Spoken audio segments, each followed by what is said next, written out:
Job 14 verse 4. Who can bring a clean thing out of an unclean? Not one. All praise to Yahweh, Ba'ashem, Yahushai, Ba'ashem, Makakodesh. Double honor to the Apostle of Great Millstone that teach us this truth.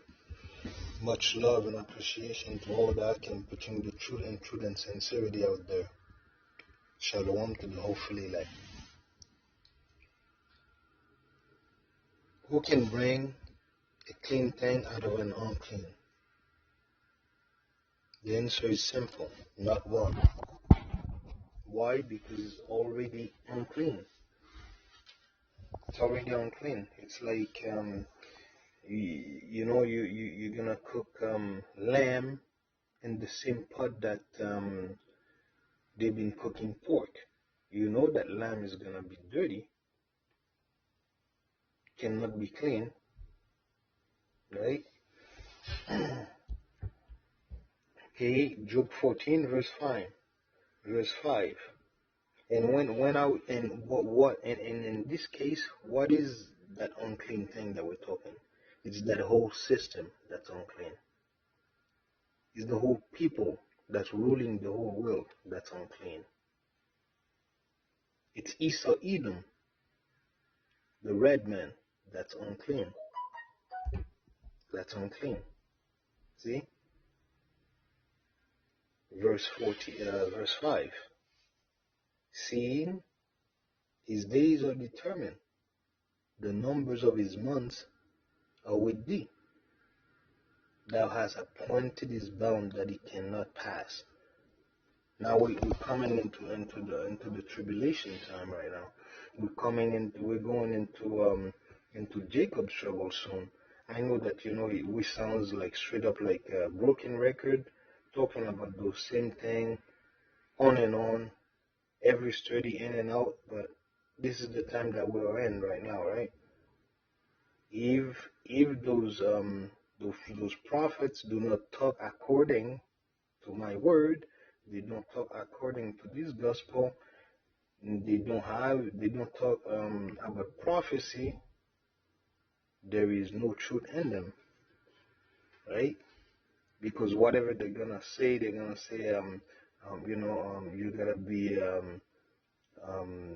you gotta be nice to everybody. Yahusha is coming back to give kiss and love, and he's gonna put a little bandage on your boo-boo, and exactly, right? You wanna cry, his shoulders right there, yeah, go ahead. No, he says, I'm coming to bring division. I'm coming to bring a father against his son against his father, mother against daughter. That's what he's saying that he's gonna bring. So if he says he's gonna bring that, there's no other way that's gonna bring anything else, right? And we can tell that that time is determined because the economy is declining. The Israelites, like always, they will not listen to the word of the Lord, right? They'll be the first to be scoffing. They're the best scoffers in the world, right?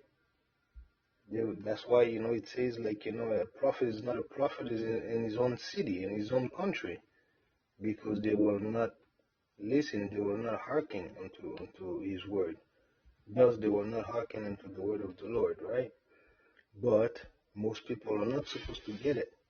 Most people are not supposed to get it. That's why they don't get it. Let's confirm that in Romans 11 verse 7. Actually verse 5, 7,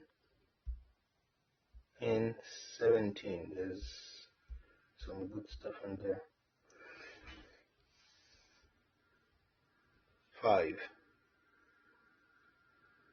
Even so, then at this present time also there is a remnant according to the election of grace. All of this is grace, because really with all the wickedness we've done in our past life, all the wickedness we've done in this life, we should have all been put to death with no mercy. But the Lord give us a grace time. It gives us mercy. That's why we can, we can still be alive when we can be, hoping to be in one of the elect in the remnant. Verse 6. And if by grace, then it is no more of works. Otherwise, grace is no more grace, right? But if it be of works, then it is no more of grace. Because grace is there. You can always do work for sure, but it's the grace that the Lord, has appointed to us, or giving unto the Israelites. That's why they are not all consumed, right? 7. And what then, if Israel has not obtained that it wish that wish is he's seeking for, but the election has obtained it, and the rest were blinded. That's what happened, right? Israel have not obtained what he wished seeking for. No, but the election have obtained it, and the rest were blinded. 17 now. And if someone, right?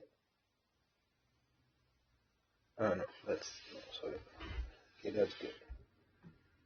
Um, so that's it, right? So it says that it was going to be by grace that we're going to get that opportunity, right? And we're getting that opportunity because of that grace that the Lord has given unto the Israelites. Because not even the whole Israel is getting, well, they get the grace, but they were blinded. Their eyes were shut, when it came to this word, because they they don't believe it. They don't believe that those scriptures. They don't believe in the word.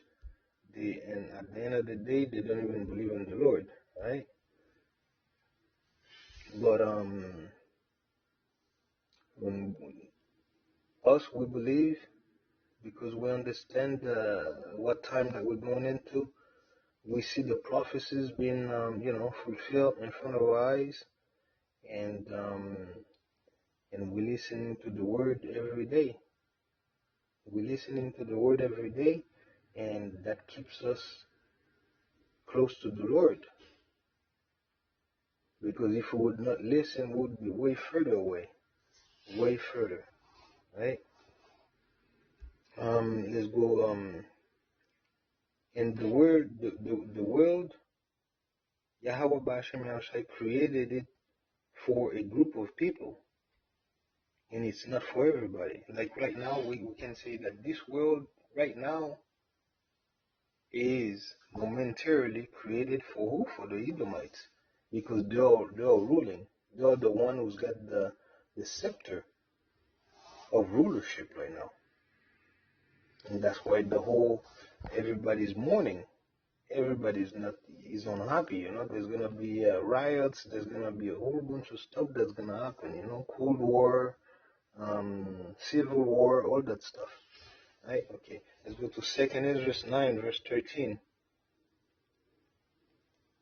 And therefore, be thou not curious how the ungodly shall be punished, and when, but inquire how the righteous shall be saved, whose the world is, and for whom the world is created.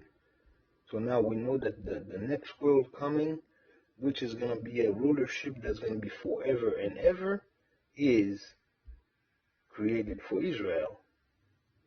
He is created for Israel. But it's not easy. Just like it says in the Apocrypha, it's like a little road, right? A little passage that one side there's fire, and on the other side there's deep water. It's so dangerous that only one man can go at a time, because everybody has to work their own salvation with fear and trembling.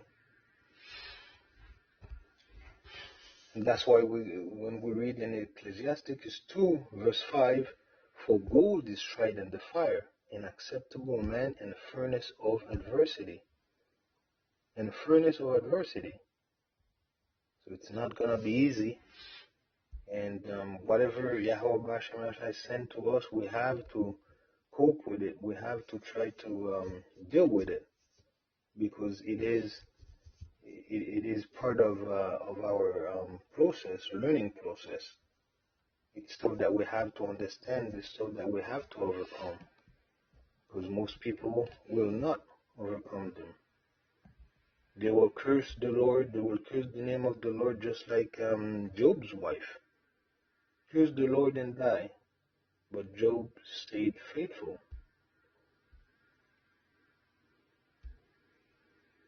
And Abraham was also a very, very faithful man. And that's why he had all that promise from the Lord himself.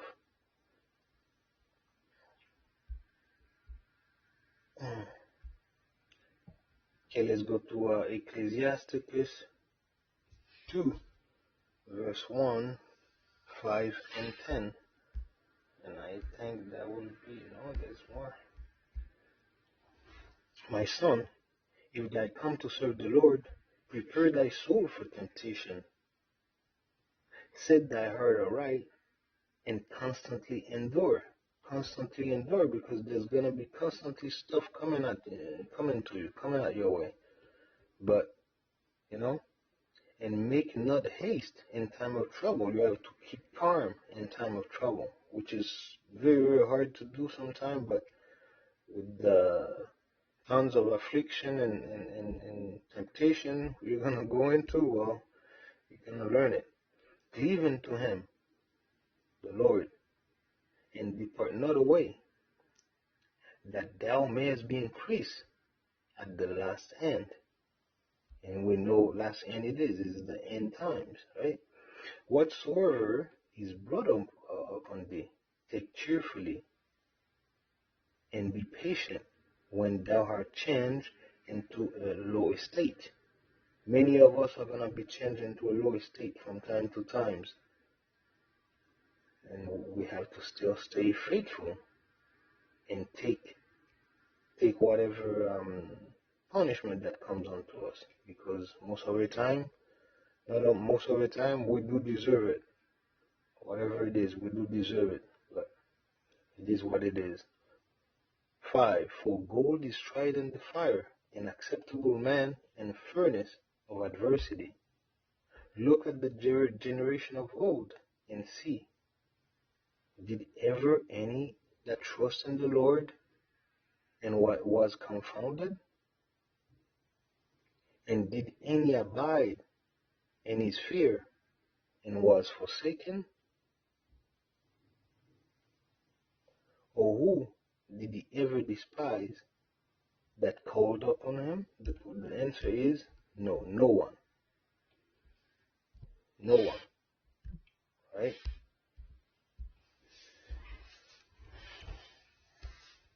We have to stay sober and vigilant, because our adversary, the devil, is looking to destroy us, is looking to devour us.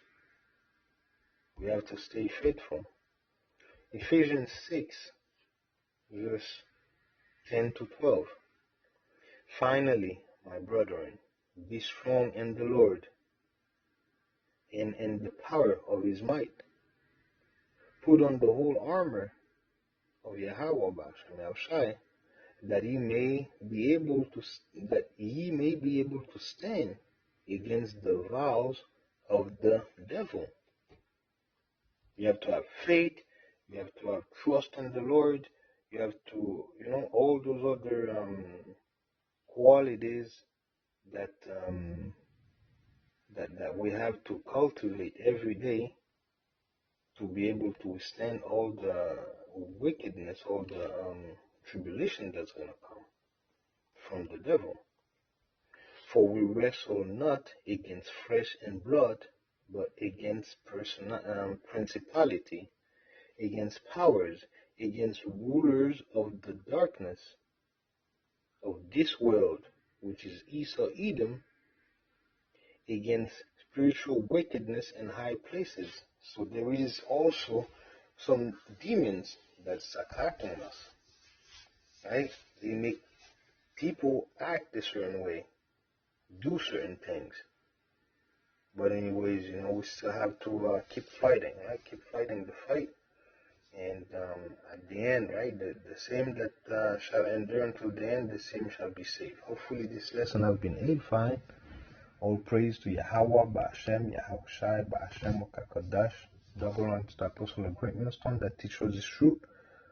Much love and appreciation to all that can preaching the truth in truth and sincerity out there. Shalom to the hopefully elect, Black, Latino, and Native American. Shalom.